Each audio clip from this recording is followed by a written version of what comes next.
¿Qué tal? Hoy vamos a meternos con una metáfora que es realmente potente, la idea de brillar como luces en la noche. Es un concepto que nos habla de vivir una vida con propósito, con un impacto que se note, y nos hace pensar en cuál es nuestra propia influencia en un mundo que a veces se siente, bueno, bastante oscuro. Y esa es la pregunta del millón, ¿no? En un entorno que con frecuencia parece sombrío o complicado, ¿cómo es que alguien logra convertirse en una fuente de luz? Vamos a desglosar lo que la fuente nos dice sobre esto. Bueno, aquí está el corazón del asunto. Este es el texto clave. Fíjense que la idea no es solo ser una buena persona, sino ser visiblemente diferente, resplandecer como luces, como estrellas en el cielo, justamente porque el fondo es oscuro. Pero claro, ¿cómo se llega a eso?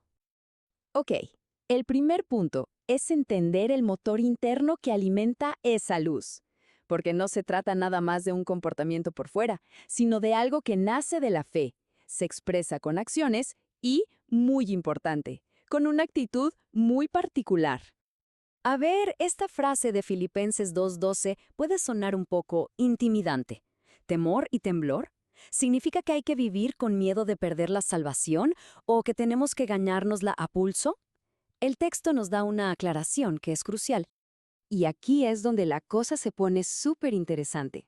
La distinción es clave.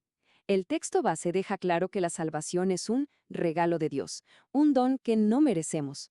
Las buenas obras, entonces, no son la causa de ese regalo, sino la consecuencia natural. Son el fruto, la evidencia visible de una vida que ha sido transformada por dentro. Es, digamos, poner en práctica lo que Dios ya puso ahí. Entonces, para que quede clarísimo, ese temor y temblor no tiene nada que ver con tenerle pánico a un castigo. Se trata más bien de un asombro reverente, de tomarse muy en serio la responsabilidad de vivir de una forma que refleje la obra de Dios en nosotros. Es una actitud de respeto profundo, no de miedo. Muy bien, ya vimos el cómo. Ahora pasemos al dónde, al entorno en el que esa luz debe brillar.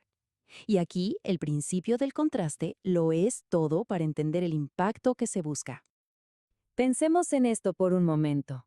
Una noche en pleno campo, lejos de la ciudad. La oscuridad es casi total. Y es justo en ese escenario que algo increíble pasa. Exacto. Una pequeña llama, una linterna, se convierte en un faro. El argumento del texto es que pasa exactamente lo mismo con una vida moralmente íntegra. Su impacto es mucho mayor, se nota mucho más, cuando choca con la oscuridad que la rodea. Y bueno, ¿cómo se logra ese contraste en la vida real? El texto da pautas bien directas. Habla de ser irreprensible, que literalmente significa puro, sin mezcla. Implica no dejarse llevar por la corriente, rechazar las presiones del entorno y aferrarse con fuerza a los principios de la palabra de vida. El resultado es convertirse en ese punto de luz que destaca.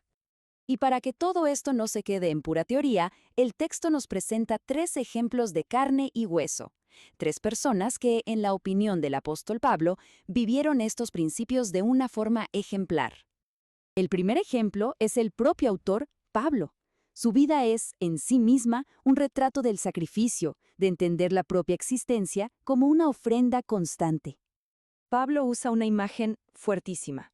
Él veía su posible ejecución como una libación, como ese vino que se derramaba sobre el altar en un sacrificio. Era como decir, mi vida no me pertenece, es una ofrenda para Dios y para el bien de los demás. Estaba, al final, siguiendo el modelo de entrega total de Cristo. El segundo retrato es el de Timoteo, y en él el texto resalta algo fundamental, un carácter que ya ha sido probado, que ha pasado por el fuego de la dificultad y ha demostrado ser de verdad. Es que lo realmente valioso de Timoteo no era solo su fe, sino que esa fe ya había sido probada. Su carácter no era una teoría, había demostrado ser auténtico en medio de los problemas. Se preocupaba de corazón por los demás y tenía la misma pasión y el mismo compromiso que Pablo. Era sin duda un colaborador de total confianza. Y finalmente tenemos a Epafrodito. Quizás es un nombre menos conocido, pero el texto lo presenta como un verdadero héroe del servicio desinteresado, alguien que literalmente arriesgó todo por cumplir su misión. Es que escuchen los 3 títulos que Pablo le da: hermano, colaborador y compañero de milicia. Casi nada. Epafrodito no solo llevó un recado, arriesgó su propia vida en el camino para hacerlo. Es el modelo perfecto del trabajador incansable y valiente, con un espíritu de sacrificio que, según Pablo, merecía el más alto respeto. Así que vamos cerrando. Si juntamos todas estas piezas, la luz, el servicio, el sacrificio, ¿cuál es la idea central que lo conecta todo? Es la de una vida que se entrega, una vida que se derrama por los demás. La verdad es que esta cita del material fuente lo resume de una manera increíble.